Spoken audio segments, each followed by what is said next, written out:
Zee 24 तास एक पाऊल पुढे। हिवाळी अधिवेशनातून काय साधलं याविषयी चर्चा करतो आहोत। विजय वडेट्टीवार साहेब ब्रेकवर जाण्यापूर्वी पटोले साहेबांनी जो आरोप केला, सत्ताधाऱ्यांनी वेळ वाया घालवला, पहिल्या दिवशीच जर एसआयटीची मागणी मान्य केली असती तर अजून 4 दिवस अधिक मिळाले असते, मात्र सत्ताधाऱ्यांना ते नको होतं। या व्यतिरिक्तही इतरही त्यांनी काही आरोप केलेत। काय म्हणायचे तुम्हाला? हे सत्ताधाऱ्याला नको होतं की विरोधकाला नको होतं? बघा, चर्चेला सरकार तयार होतं। चर्चा करून एखाद्याला, माझं असं मत आहे, मी राज्यमंत्री होतो, मी सुद्धा त्याची मागणी केली चौकशीची, मी सुद्धा बोललो की याची सीबीआय चौकशी व्हावी, बोललेलं मी नाकारणार नाही। परंतु मूळ प्रश्न असा आहे की एखाद्यावर आरोप आपण करतो त्याची चर्चा झाली पाहिजे। सत्ता पक्षाचं म्हणणं असं होतं, आमचं म्हणणं असं होतं की याच्यावर चर्चा व्हावी। चर्चा झाल्यानंतर जर यामध्ये आहेत ना जे काही गोष्टी घडलेल्या आहेत, मला माहिती आहे, मी पण बोललो असतो, मी सभागृहात, मी सत्ताधारी पक्षाचा आमदार म्हणजे काय, ज्या गोष्टी घडलेल्या जे चुकीचं होत आहे त्या संदर्भात बोललं पाहिजेत की सत्ताधारी आमदार झालं म्हणजे काय मिंदा होऊन काय गपचूप सहन करायची अशी भूमिका आमची राहिली नाही। आम्ही जे आहे ते अगदी तुमचे रोखठोकपणे आम्ही मांडत आलो आणि बोलत आलो, आम्ही कशाची पर्वा केली नाही। मूळ प्रश्न असा असतो इथे की खरं तर या संदर्भामध्ये विरोधकांनी जर चर्चेसाठी तयारी दर्शवली असती आणि पर सरकारने चर्चेला नकार दिला असता तर सरकार जबाबदार आहे असं मी म्हणेन।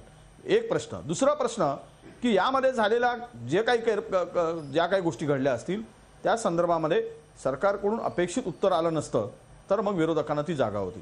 आता नाना पटोले माझे मित्र नाना पटोले साहेबांनी तर सांगितलं की खरं म्हणजे सगळ्या पापाचे वाटेकरी आम्हीच आहोत, हे अजिबात नाही। आता बरं आहे, ते तिकडे बसलेत म्हणून ते बोलायला मोकळे झाले, तिकडे असताना ते तसेच बोलत होते। म्हणजे काही पाप सत्ताधाऱ्यांचं आणि काही विरोधकांचं असं तुमचं म्हणणं आहे? फिरायला लागलं त्यांचं म्हणजे नाही, त्यांची भूमिका अशी वाटते आम्ही सगळे पापाचे।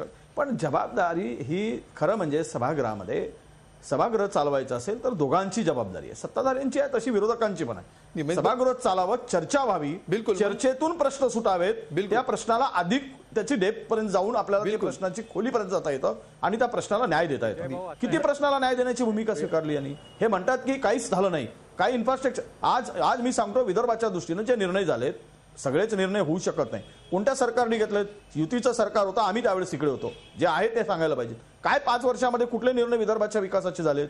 गोसीखुर्दसारख्या प्रकल्पाला 5 वर्षामध्ये 200 कोटी रुपये देऊ शकले नाहीत आणि आज सांगतायत की विदर्भाच्या इन्फ्रास्ट्रक्चरच्या गोष्टी करतायत। इन्फ्रास्ट्रक्चर मॅन्युफॅक्चरिंग चेंज होणार आहे, रेल्वेचा प्रश्न असेल त्यासाठी 50% जे आज घोषणा झाली आहे। आता सगळेच प्रश्न एकाच वेळेस सुटावेत असं कोणताही काही जादूची कांडी आणि एकाच दिवशी सगळे प्रश्न सुटायचं नाही। बरं, या सगळ्या प्रश्नासाठी जे विषय आहेत सांगा ना तुम्ही, 4 विषय आहेत, 4 विषयावर चर्चा झाली पाहिजे। घ्या हे 4च विषय आणि विदर्भाच्या या 4 विषयावर तुम्ही सगळेजण चर्चा करून घ्या आणि त्यामध्ये जर काय मार्ग नाही निघाला तर निश्चितपणे सत्ताधाऱ्यांना दोष द्या, सरकारला दोष देण्यात अर्थ आहे। अगदी मला वाटतं ही चर्चा अगोदर झाली असती, तुम्ही 4 विषय सांगा आणि त्याच्यावर आपण चर्चा करूया तर त्याला अर्थ होता। सध्या ही चर्चा करून आता पश्चातबुद्धी करून ही चर्चा करायला कितपत अर्थ आहे? मलिक साहेब काय म्हणाल? हे असं आहे, नाना पटोलेंनी काही 3 मुद्दे उपस्थित केले की या अधिवेशनामध्ये विदर्भाला पैसे उपलब्ध करून दिले नाही। ते एक 3दा आमदार म्हणून निवडून आलेले, पैसे उपलब्ध करून देण्यासाठी बजेट अधिवेशनामध्ये सर्व राज्यामध्ये विविध योजनेसाठी पैसे उपलब्ध करून देण्यात येत आहे।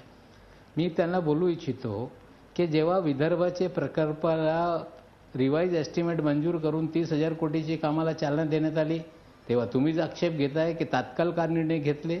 तुम्ही सांगताय की 28दा चर्चा झाली, म्हणजे कुठेतरी दिशाभूल करताय। श्वेतपत्रिकाच्या मागणी केल्यानंतर श्वेतपत्रिका जाहीर झाली, तुमची जबाबदारी होती चर्चा घडवून आणण्यासाठी, तुम्हाला चर्चेला बगल द्यायचा होता।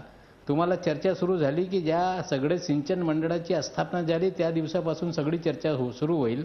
मग खडसे साहेब त्या खात्याचे मंत्री असताना ते पण काहीतरी विषय चर्चेला येणार, मुंडे साहेबाकडे हे सगळं विभाग असताना ते पण चर्चेला येणार।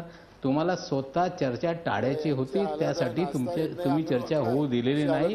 मी आपल्याला बोलू इच्छितो की आता एसआयटी तुम्ही मागितलेली आहे, एसआयटी गठीत करण्यात आलेली आहे, पण एसआयटीला आमची भूमिका राहणार आहे। मी पक्षाचा प्रवक्ता या नात्याने मी मागणी करणार आहे की एसआयटीने या 95 पासून सर्व या ज्या महामंडळ स्थापन झाले त्या कालापासून सगळी हे चौकशी केल्या पाहिजे। झी 24 तास एक पाऊल पुढे।